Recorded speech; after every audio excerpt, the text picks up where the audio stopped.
Hello and welcome to our live stream today, exploring the Faculty of Arts, Design and Humanities. My name is Faye and I'm joined by my colleague Christian. Hello. Today we'll be exploring the three schools within the faculty. So that's the School of Fashion and Textiles, the School of Art, Design and Architecture, and the School of Humanities and Performing Arts. We'll be joined by academic representatives from architecture, product design, interior design, humanities, performance arts, and fashion design, among others. Just want to remind, this is a live stream, so we have got the chat function. So if you've got any questions or comments as we're going along, please post them in there and we will do our best to answer them as we go along, or we do have a team behind who will sort of direct you and give you some links. So first of all, we're joined by our academic representatives from Fashion and Textiles. So thank you for joining us. Would you like to introduce yourselves? Hello, my name's Karen Deacon and I'm Programme Leader for Fashion Design. I'm Stephen Hughes and I teach on fashion design. And I'm Nanette Westberg-Brown and I'm the Programme Course Leader for Footwear Design. Brilliant. Well, thank you for joining us today. So I wanted to just start off our questions. Nanette, aimed at you. Could you just give us a little bit, tell us a little bit about the heritage and the industry connections within the school, please? Of course, our school has a very rich heritage in the fashion and textiles industry, with a history that dates back over a century, and that's with highly skilled demand for of workers from the local factories, where we continue to build industry links with iconic brands such as Adidas, Dr. Martens, Jimmy Choo, to name but a few. And this is something that we continue to build to enhance our students' curriculum. We are extremely proud to have been recognised by the Guardian League Table 2025 as one of the top 20 institutions for fashion and textiles. And we have a really incredible connection with legendary designer Zandra Rhodes, who has very generously donated her archive collection. So our students get to go and use that for inspiration and see everything that she's done over her decades of work. And also we run a number of live industry projects, and we do that across all of our programmes with some incredible brands, really, really incredible brands. And this really helps to equip our students with real life experience and a taste of what they're going to do when they leave us and go out into industry. Brilliant. Thank you, Nanette. Stephen, what facilities do the fashion and textile students benefit from, and how does this encourage experimental practice? Yeah, well, I think before we talk about facilities, I think it's really important that any designer understands how something's put together. So on all of our programs, our students will learn the fundamentals of the technology that's available from the industrial kit that we have.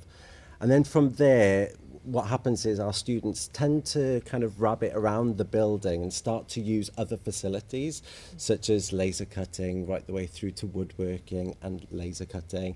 And of course, as you can see from some of the examples behind us, that's going to allow your work to be more innovative.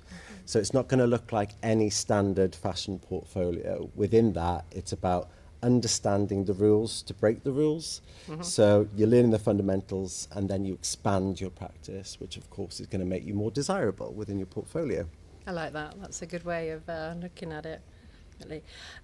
Opening to all of you, showcasing opportunities are a highly important part of being a fashion and students experience here. So what sort of type of opportunities do they benefit from, and why are they so important to them? Showcasing is really important for design students. The school is represented at Graduate Fashion Week, which is part of Graduate Fashion Foundation. So every year we take sketchbooks, portfolios from the programmes within the School of Fashion, and they're represented on a static stand at the show. And we also have a catwalk where we select collections from our final year students for those collections to be presented on them. It's really important that the students are showcased there, and it helps them to get that first step into industry. So while they're there, there's competitions that students enter. And for example, Kira Uddin, one of our graduates from last year, she was entered into the Innovation Award and she won that award.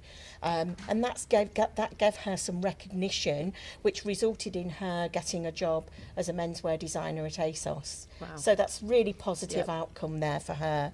And then our Best in Show student from our catwalk, Thea Hunter, she was given the opportunity to showcase her work as a sustainable collection at Pure London. And Pure London is a trade industry show. So again, she was presenting her work to industry, and that's given her some recognition. And she's now got a job as a denim designer at Next. Wow. So really positive outcomes from that show. It is about getting the name out there, isn't it? It's Absolutely. competitive nowadays, and it's having that name and getting that recognition, and having those opportunities right from the start. Yes. Are so important. No, thank you. Yeah, thanks, Karen. Let's take a look at previous showcasing by our fashion and textile students at the Graduate Fashion Week in this short video.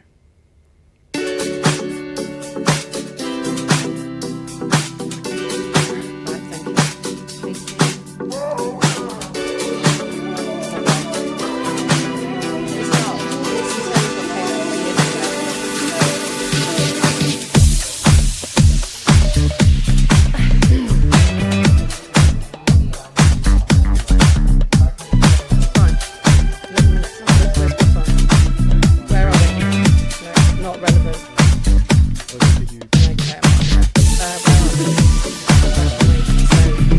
Is this alright? We sound like we know what we're talking about. This is not Graduate Fashion Week, by the way, that catwalk. What is it? That looks like Alan's catwalk that he's filmed. He has in the Venue.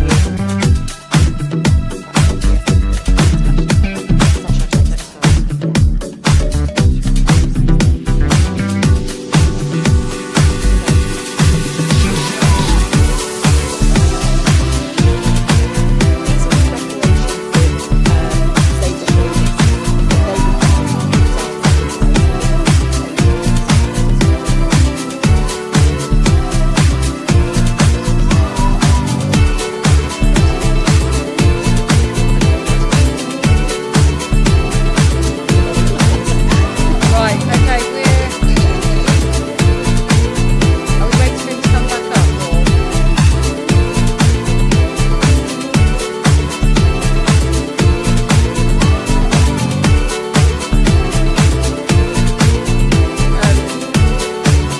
The next one, three, arts and design, We've got another section to go now. How long have we got? Yeah, just tell us. Yeah, we're ready. We can Becky, I can't see you. It's really hard. Just put your hand up.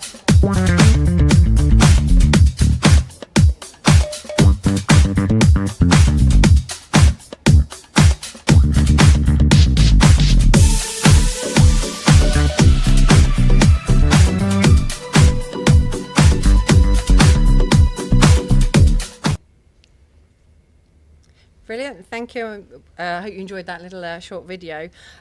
So we've now actually, Stephen has left us, but we're joined by one of our final year fashion students, Katie. So great to have you here with us. So thank you for coming along. Katie, I just wanted to ask you, have you participated in any placements during your time studying, and what was that experience like? Yes, I did a placement at Jenny Packham in London, and I did a placement at Virgin Studios, which is sort of a consultation company, also London based. I was able to live at home. Home for me is Luton, so I just commuted in every day because neither of them were paid. But I would like to stress that that's not normal for the placements that the university advertise to students. Let's put on. The majority are paid or all expenses paid. Okay. How long was the placement? How long did you were you with Jenny Packham? 3 months and 9 months. It was 3 months at Jenny Packham and then 9 months at Virgin Studios. Brilliant. Yeah. And how have you found sort of skills that have helped you now? Have you come back into sort of university life, and what sort of skills have you felt that you've learnt on placement? Every project that we do, whether it's external client or just university set projects, you're taught the whole process from design and brief to final product, and I got to see that in real life. At Virgin Studios, it was more plugging holes in areas of people's brands, and sourcing trims, things like that, but seeing everything from their design all the way through to things being sold in Selfridges and Harrods and those initial samples. So getting that first-hand experience, I think, was quite important. And then Jenny Packham, I learnt a lot more hand skills and practical skills that I've brought back, and I'm doing my graduate collection at the moment, and I'm getting asked questions by my peers, I guess you'd call them, about how to do certain things because I've done them in a slightly different way since coming back. So it's coming back and using those skill sets, and I suppose being in industry, just giving you that sort of flavour of what it will be like next once you've graduated. Amazing. And so how was the process of sort of finding and securing the placement? Any support offered from the careers team or your programme, and same goes for your peers? I think it's every week or every 2 weeks, there was an email sent out to everybody with a table featuring the brand that was offering a placement, where they were based, if it was paid or if it was just expenses only. That was really helpful because it's automatically filtering things out for you rather than you having to do the legwork. I decided voluntarily to do unpaid. So again, we'd like to stress that that's not normal. I had the girls that I think had the most positive experiences. They had their placements advertised by DMU, like forwarded out and things like that. And that was for Primark. They went and lived in Dublin for a year. They had their accommodation subsidised and they were paid quite well. And obviously sample sales at Primark every like 5 minutes. So they came back, I think, with more suitcases than they went out with. Matalan and Aura, which is a lingerie brand, they were all advertised, all paid, and they have all brought back really good skills. So real leading names as well that you can get placements with and do. Yeah. I think that's it, and it is pointing out that we do have a dedicated careers hub in our Hugh Aston building on campus, so there is that opportunity, and I think I would stress it is available from as soon as you start your studies and just thinking of those next steps. When we did our first project coming back, it was about creative practice, so we had to write a cover letter and CV for a fictional job application based on a real job application. They just outdated or whatever. And so we had to do cover letter, CV and a mock interview, and we were told to make use of the drop-in sessions of the library. So if you have questions about cover letters and things like that, if English isn't your strong point or you struggle with structuring and you want to make sure you include all of your relevant experiences and skills, they're really good at helping you get that in a really concise way, because that's the whole point of it. And that's it, and it is important to learn those skills just so you are standing out amongst all the other applications. And mock interview, actually, it was one of the faceless ones, so which I think are becoming more and more common now anyway, where you have the timed questions and you can refilm answers and things like that, which I'd never done one like that before, so that was very weird for but me. Good experience to have now, isn't it? That sounds well. good. And Karen and Annette, can you give us an idea of the types of careers students can expect to go on to achieve from studying your course? Okay. Shall I go first? You can go first, yeah. So I'd like to talk about one of our graduates called Rabia Arif. And Rabia studied with us as an undergraduate in fashion design. She actually did a work placement at Jenny Packham as well. And she completed her degree with us and then continued on to take an MA in fashion design with us as well. And as she was coming to the end of her MA, a job came available or was advertised for Tommy Hilfiger Europe, which is part of the PVA group. And she applied for that along with, I think, something like 360 other applicants. And she eventually got whittled down a little bit further, and then it was an interview in London, and then it was all the flying me over to Amsterdam, and off she went to Amsterdam, had the interview there, and she got the job. And she literally completed her master's, handed it in on the Friday, and flew out to Amsterdam to start this job on the Saturday, on the following Monday. I'm sure they gave her the weekend off.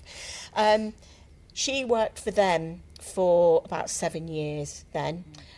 She's just left there now, but she has been round every department in terms of design in Tommy Hilfiger Europe. So she's got great experience. She's travelled all over the world with that role, and she's now moving on from that role to start freelance in doing exactly the same thing, but just freelancing and being back here in the UK.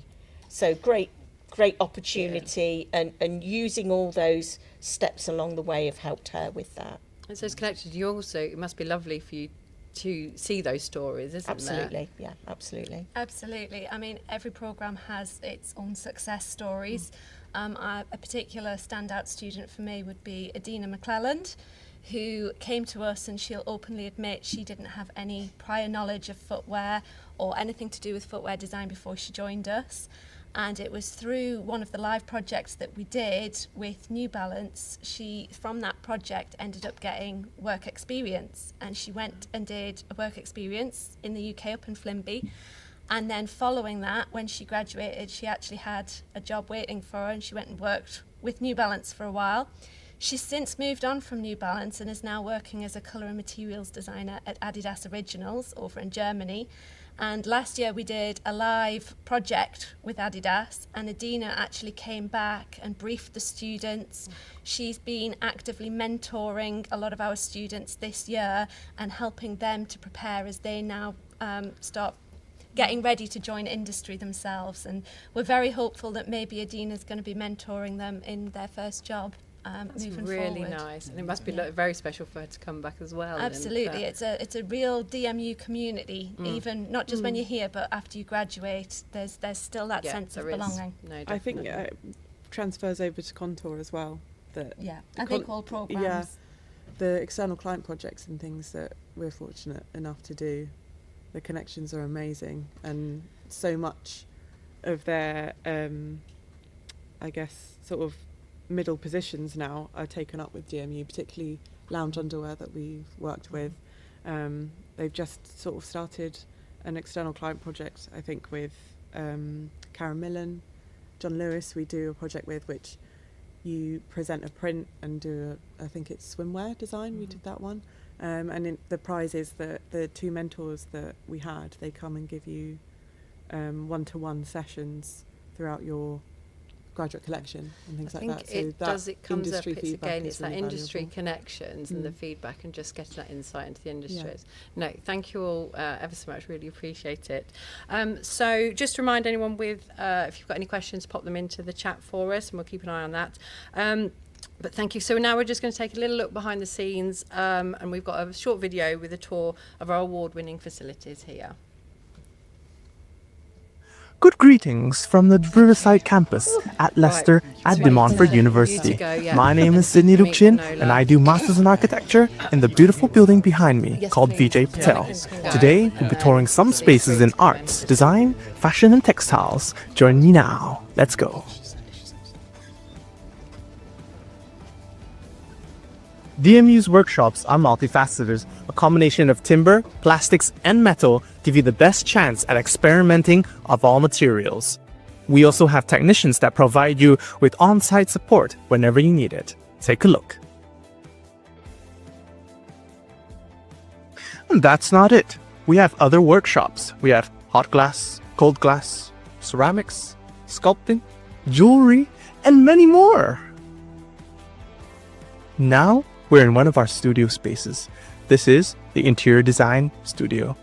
What we have is a large open space to promote collaboration for different projects. Take a look.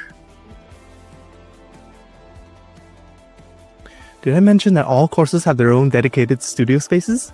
This is architecture. Take a look at the 3D printers. Oh, and the product right here. Fantastic. Take a look at the amazing models done by students. And now we're at one of our fashion and textile studio. The great thing being about student here is the opportunity to collaborate with different courses. For example, fashion with design crafts or footwear design. It's truly a fascinating experience. Take a look.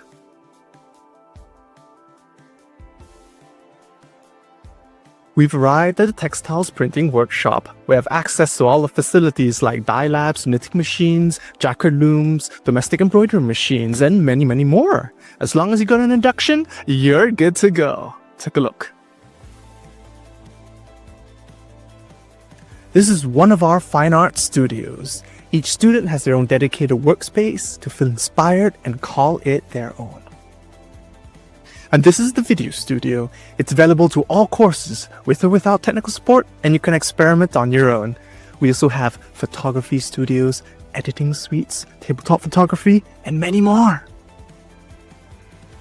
We've now reached the Leicester Gallery shop. Here we're swarmed by different materials at discounted student rates. This building is intriguing because next door, there's a gallery. This place is where students and artists can display their work. Find yourself intrigued? Come to an open day and check out more. To elaborate this a bit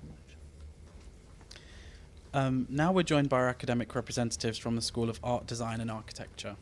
Welcome all. Please can you introduce yourselves? Hi, my name is Shirish Joshi.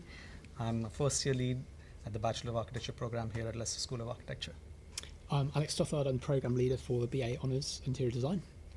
And I'm Nick Rowan. I'm a Senior Lecturer on BA and BSc Product Design.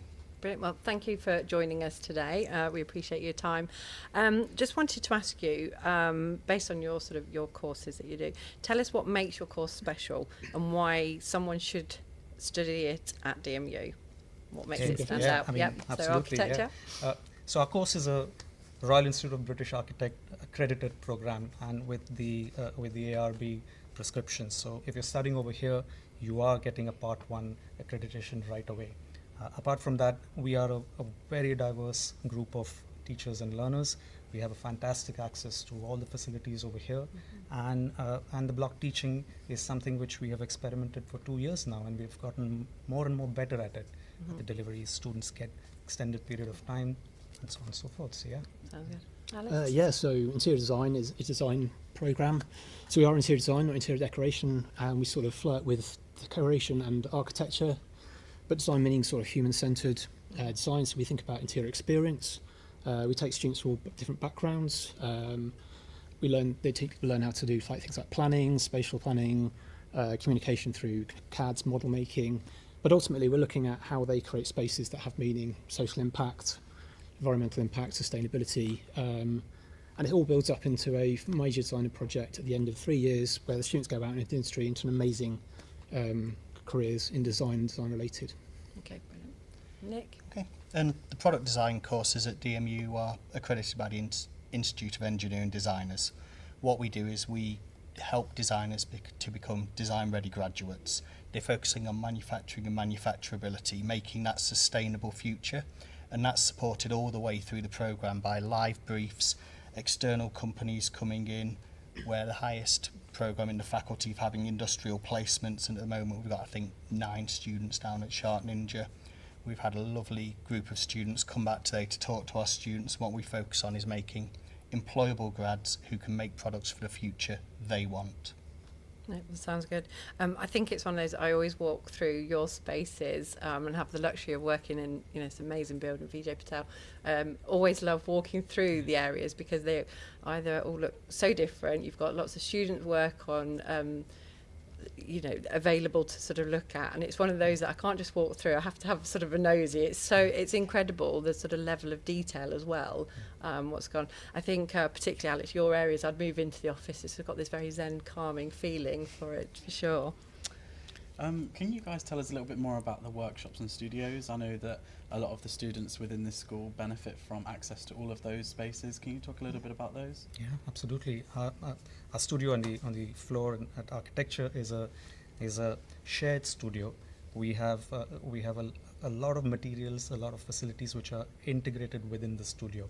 Apart from the studio itself, the integration with the workshops on the first floor and the ground floor is quite useful as well. We do hands-on building. We do one-to-one scale modeling. We do engage with industry partners outside of the school. We do what is called the studio. In many ways, is a space. It's a rehearsal space to prepare students for the practice that they are they're soon going to take. Yeah, we use our studios, you know, we teach from it, our students do their self-directed study from there, they build relationships, they collaborate. As you said, it's such a lovely calm space. You know, we've developed it over a number of years to get into that point where it feels very calm and students are able to work. But just the question about the workshops, you know, interior design is always seen as something that's done on paper and computers, but the workshops allows our students to go and explore in 3 dimensions, because we are building things to be in 3D. So they really get to use the fantastic equipment down there. The technicians are a brilliant resource that are additional to us. Yeah. So once we get the students to have the courage to go down there, they are always able to do so much more than just sit on a computer or draw on a piece of paper. And it is about that, isn't it? And again, I think it comes back to it's making those connections, even within industry, but also within the university. And I'm soon realising that you have access to anyone and everything. It is a point of going out there and asking those questions and finding out. And I think within this building, walking around, it's amazing who you do sort of bump into and have those opportunities.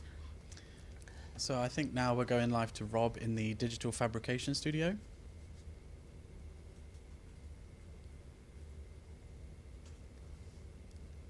Of what we have as facility-wise in the space. So some of the examples that we have over here, what students generally make from this facility, but we've got a range of workshops that students are accessible to.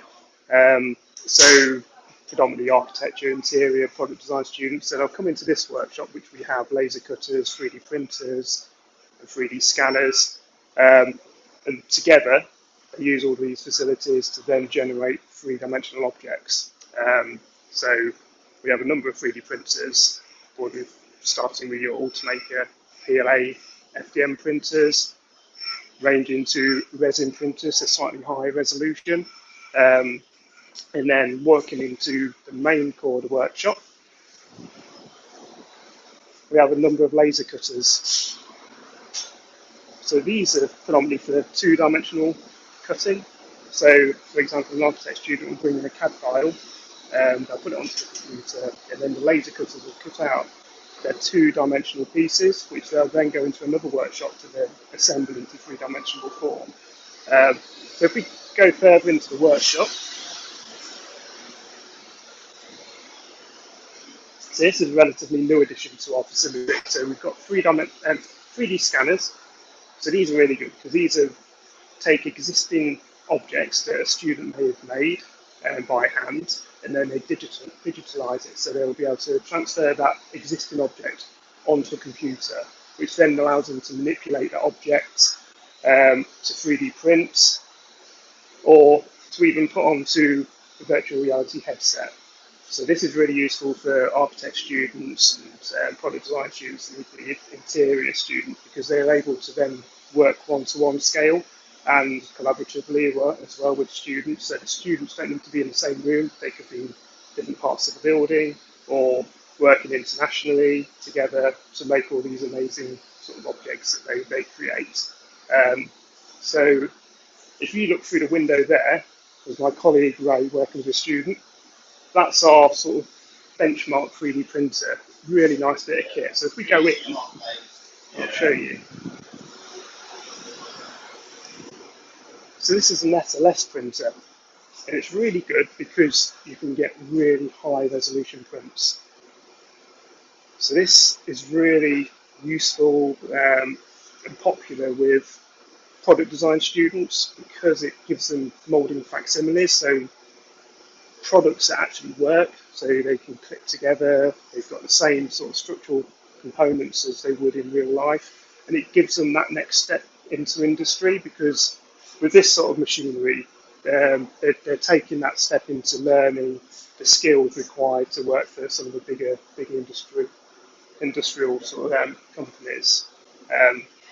So that's what we try and do. The students will come in their first year, they'll have an induction, it's all new to them, and then we take them on a journey through developing their skills to using kits such like this, but then building their confidence. So when they leave in their third year, they've got all these skills and the confidence as well to then use it and hopefully seek jobs in that industry. So we could take a look at some of the laser cutting. So it's not purely hard materials that the students cut. For example, this student's from fashion, and we're cutting into fabrics. So then this will be taken up into their studio, which specialise in forming those garments that they go on to make.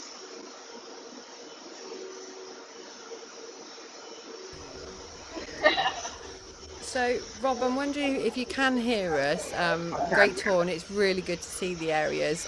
Particularly like that you could see everyone running off when they can see a camera in that area. If you can hear us, I was just wondering, Rob, how do the technicians support the students in these spaces? And so, do they work closely with them? They're available at certain times or throughout?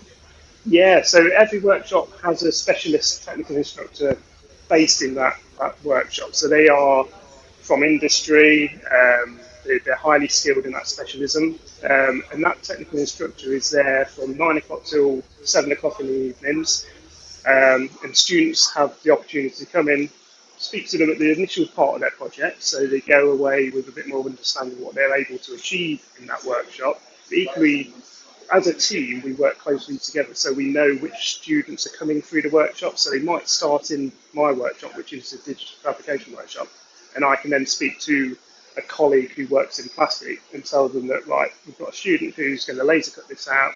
They're going to come to you probably tomorrow morning, and they're going to require a backforming of this part.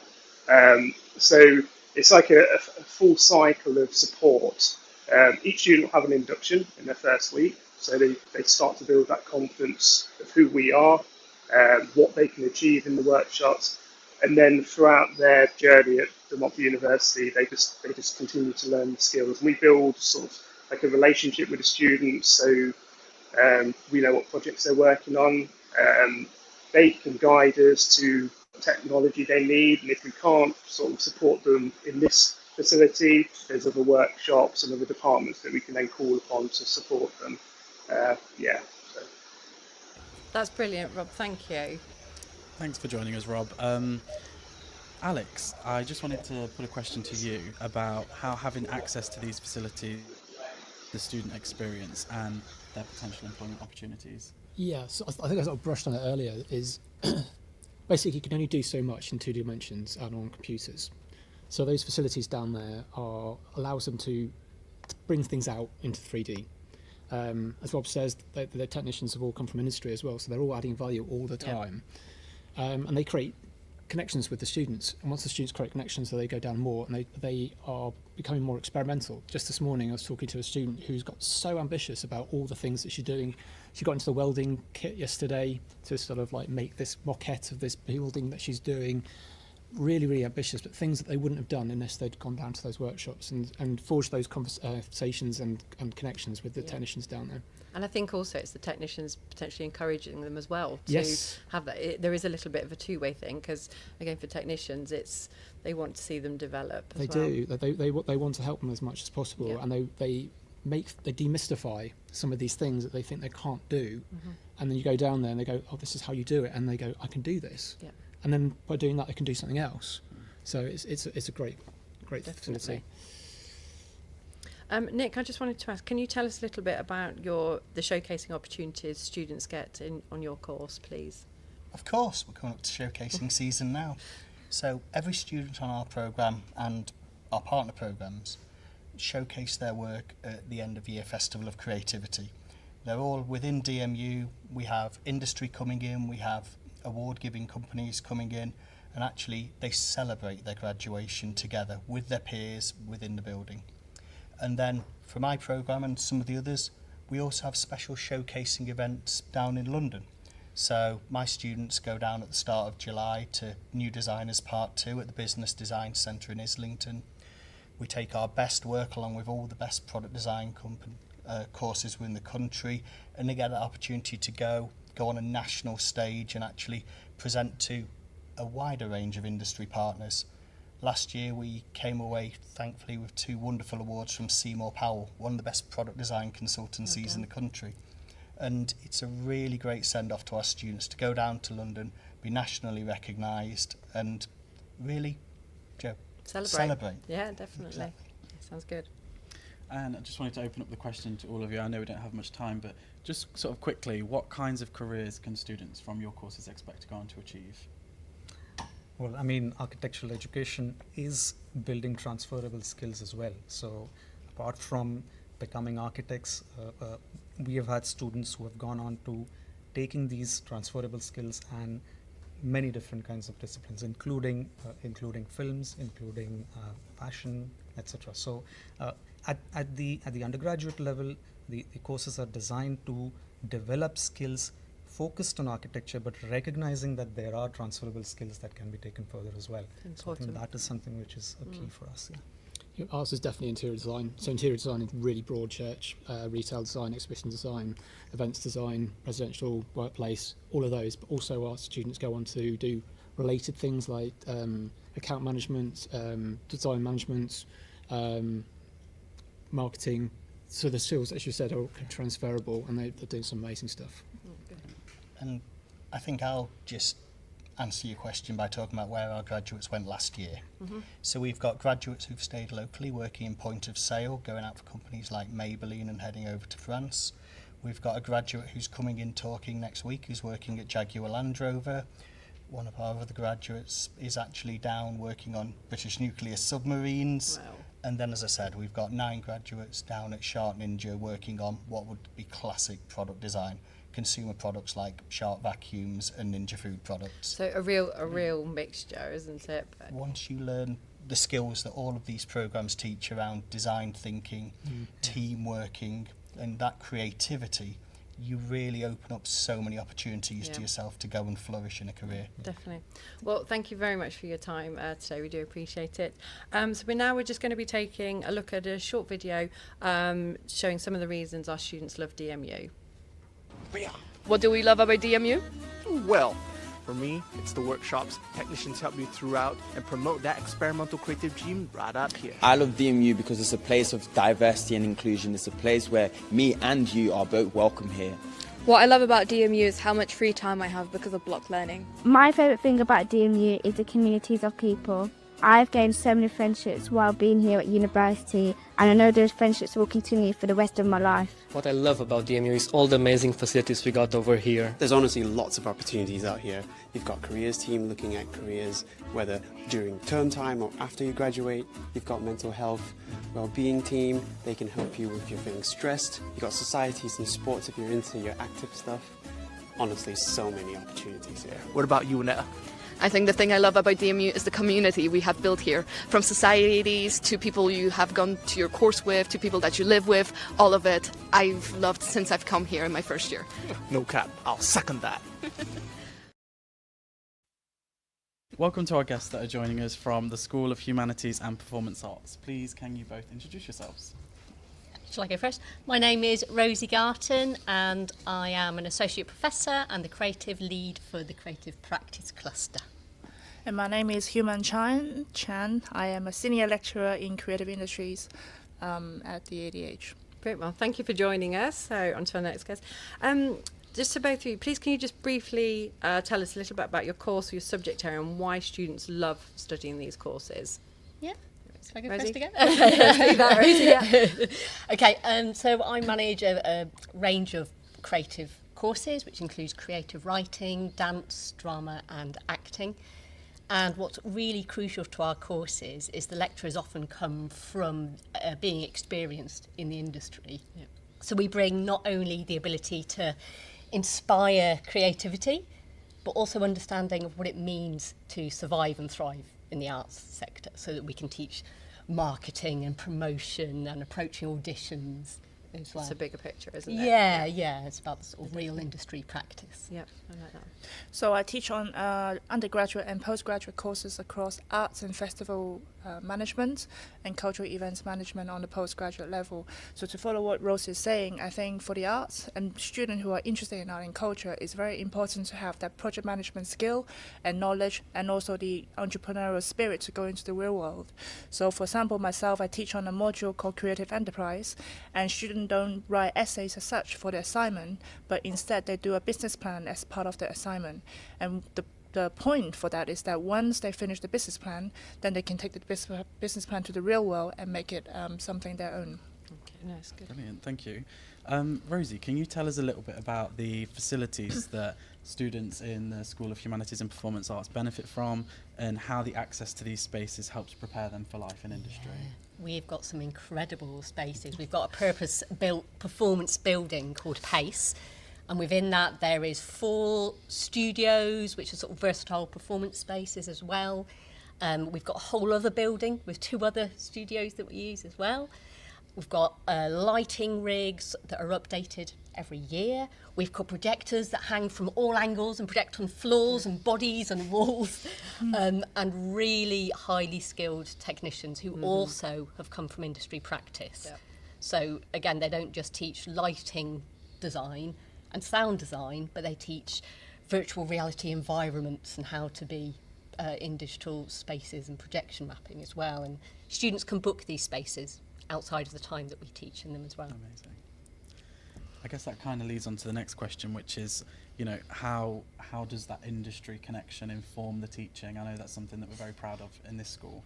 Can you tell us a little bit more about that, both of you? Yeah, do you want to go first? Yeah, I think all of us have some sort of quite a big industry network. So for example, myself, even though I teach creative enterprise, I have connection in film and screen industry, not just in the UK, but also across Hong Kong and also ASEAN region too. So it's quite international. So not just myself, but I know that some of our academics are actually came from the industry. So they had lots of contacts and network already before they came in to the course to teach. And I think the student can benefit the most is to pick our brain and to pick our contact and network, not just within the country, but internationally as well.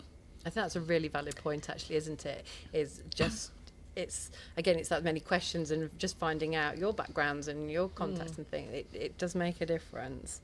I just wanted to know, what showcasing opportunities do your students benefit from putting on their work on display on wider audiences?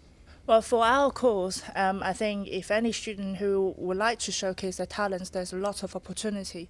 To begin with, they can even create a festival about their talents that maybe something that hasn't done before with an entrepreneurial spirit. And festival is kind of like a core platform that we're teaching students how to put up. So DMU does festival as well, and I think festival is something that can bring all the citizens together. In addition, we can attract international tourists to visit a city too, such as Bradford. Now this year is the City of Culture, and it's kind of like a mega festival. So if any student have any idea, or future student have any idea they want to showcase, festival is a good way to start. But not just to look for festival, you might have a chance, and we will teach you the knowledge how to start a festival of your own. No, that sounds good. Now let's just take a look at some of the incredible showcasing opportunities offered to our performance arts students. We've got a short video here for our past University Dance Festival.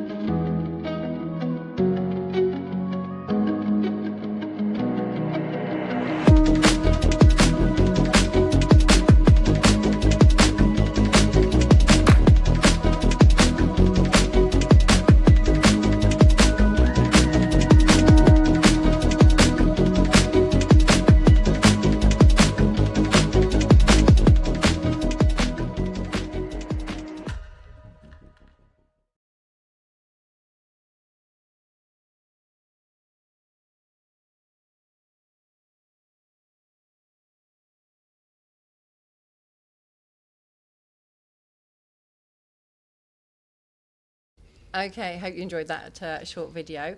We're now joined by another one of our current students, a first year creative writing student, Finola. Brilliant to have you here with us, so thank you for joining us. I just wanted to ask you, so you are a first year, but what activities have you been involved in so far in the first year that might be sort of helping you to discover some of your career opportunities? Gosh, I've done loads. Even as a first year? Yes, it's flown by. There's been lots of opportunities. The main ones I would say have been a DMU global trip to Bergen in Norway.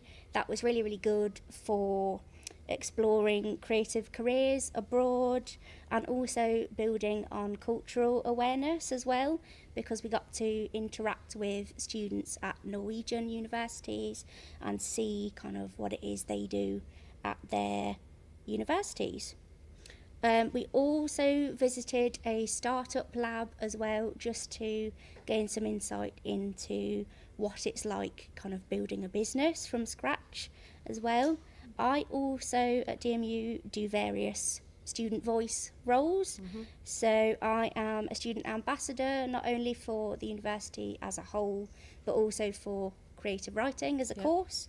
So I interact a lot with prospective students at open days. You've worked the open days, yeah? Yes, yeah, I really enjoyed doing those. They've been really nice to meet the students kind of that were in my position previously. And do you feel that these have, and obviously doing the global trip, I think that's brilliant, and to get involved in that, do you feel this has given you a little bit more confidence and built on some of those skills that you know will help you for your future years for studying and also moving on to your career as well? Yes, absolutely. It's really boosted my confidence. I think when I first came, I was very anxious and very kind of withdrawn coming from alternative provisions.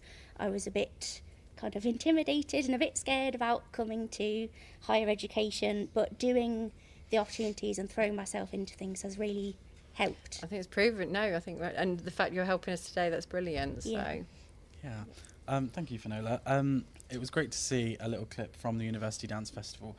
Rosie, I was just interested if you could tell us a little bit more about some of the showcasing opportunities in the performance arts courses. Yeah, I'm going to talk specifically about our new acting programme, which we're very excited about, which has been created directly in response to the current trends of jobbing actors, which is a really flexible and versatile programme that tries to create self-sufficiency as well. So when they graduate, they can jump onto any kind of sort of acting job. So like in the second year, for example, they learn how to put on a motion capture suit so they could get a job in a gaming industry. And they learn to do audio dramas. Wow. Yeah, it's great. Stop over. There we go. So that they've got sort of voiceover work under their belt as well. And yeah, the idea is that they're ready to sort of step into any kind of acting opportunity. By the end of their degree, they will have created a website that's got headshots, show reels and audio tapes, so that they've got this industry ready portfolio. So in terms of showcasing, some of that showcasing is in the portfolio that they've got at the end, but also they've just worked with a great company called Beats and Elements from Croydon, and that was a big public performance event. And they also had a residency with Sarah Dowling from Punch Drunk, and they turned our studio upside down and inside out to create the most amazing immersive performance experience as well. So these are further showcasing opportunities. These are incredible opportunities, and it's having your career ready, isn't it? And being able to do that and sort of develop, but also it's very much on trend and what people are looking for. Yeah, it has to keep changing. Important. So that's also what's really important about the programme, is every year it will be reflecting what the industry is demanding. Yeah, no, definitely. Finola, I just wanted to come back and just ask you, what are some of the things that you particularly like about your course and what you enjoy? Goodness, I think it's really hard to narrow it down just because I've really enjoyed so many elements. But I think the main things are the flexibility that we have, especially in the assignments and the way that we can choose to submit a lot of the work. There's always different options to suit different needs. So whether you like to do poems or diaries or stories, you can have that autonomy to choose. No, that sounds brilliant. And a particular fan of block teaching, are you? Yes, enjoy love that. block teaching. I think it's great now. It gives you a lot of time to just process everything that you're learning, all of the information. You get kind of more in-depth feedback as well. For me, as somebody that is neurodiverse, I juggle a lot of mental health conditions, so being able to manage my degree around that has been really useful, just so I'm not overwhelmed or burnt out. It's just lowered a lot of anxiety, I think. No, well, good to hear, and really appreciate you joining us today. Thank you. Just want to open up to our academics here. Just what kind of careers can students go on from your course and expect to go on and do after they've left and graduated? For the arts and festival management course, the skills are very applied, and you can transfer your skills to a different sector. Even though maybe the graduate might struggle to find a job within the arts and cultural sector to begin with, but then they can work in a marketing agency or anything, maybe events management company. So in this particular course that we teach, I think the skills are very transferable, especially the awareness and the skills to do project management. Yeah, our graduates have gone on to a whole sort of plethora of different things. They've gone on to do masters in dance and drama therapies. They've done PGCEs and become teachers. Graduate from last year is in the Michael Sheen BBC drama The Way. So people go into acting, but also as programmers and producers and creative marketeers. There's so much that the arts prepares you for in terms of, different working careers, I think. It certainly sounds like we do prepare them as well and get them ready as well really to get them out there. It's nice to see. No, thank you. Well, thank you to all of our guests that's joined us today. We've learned a lot about why DMU is a great place to study and many of the ways that we support students to achieve their career goals. We just wanted to take this opportunity to highlight some recent achievements at DMU. We've been acknowledged as having the best career support, as our careers team won Employability Team of the Year at Target Jobs National Graduate Recruitment Awards for helping students reach their ambitions. As well as this, we were recently rated first for overall average student satisfaction based on the main themes of arrival, living, learning and support in the 2024 International Student Barometer rankings. Also, if you do have any further questions, do feel free to contact us on our inquiries team. I think the email will be going up on the screen. And then the other option is to come to an open day if you haven't done already, or you still want to explore something. Our next open day is on Saturday the 28th of June. We'd love to see you to come along. And also just to mention our forthcoming Festival of Creativity events that we're hosting. The Foundation show kicks off this weekend and is open to the public from Saturday at 10 a.m. And thank you ever so much for all our guests who've joined us today, and thank you for watching, and we hope you've enjoyed it. Thank you.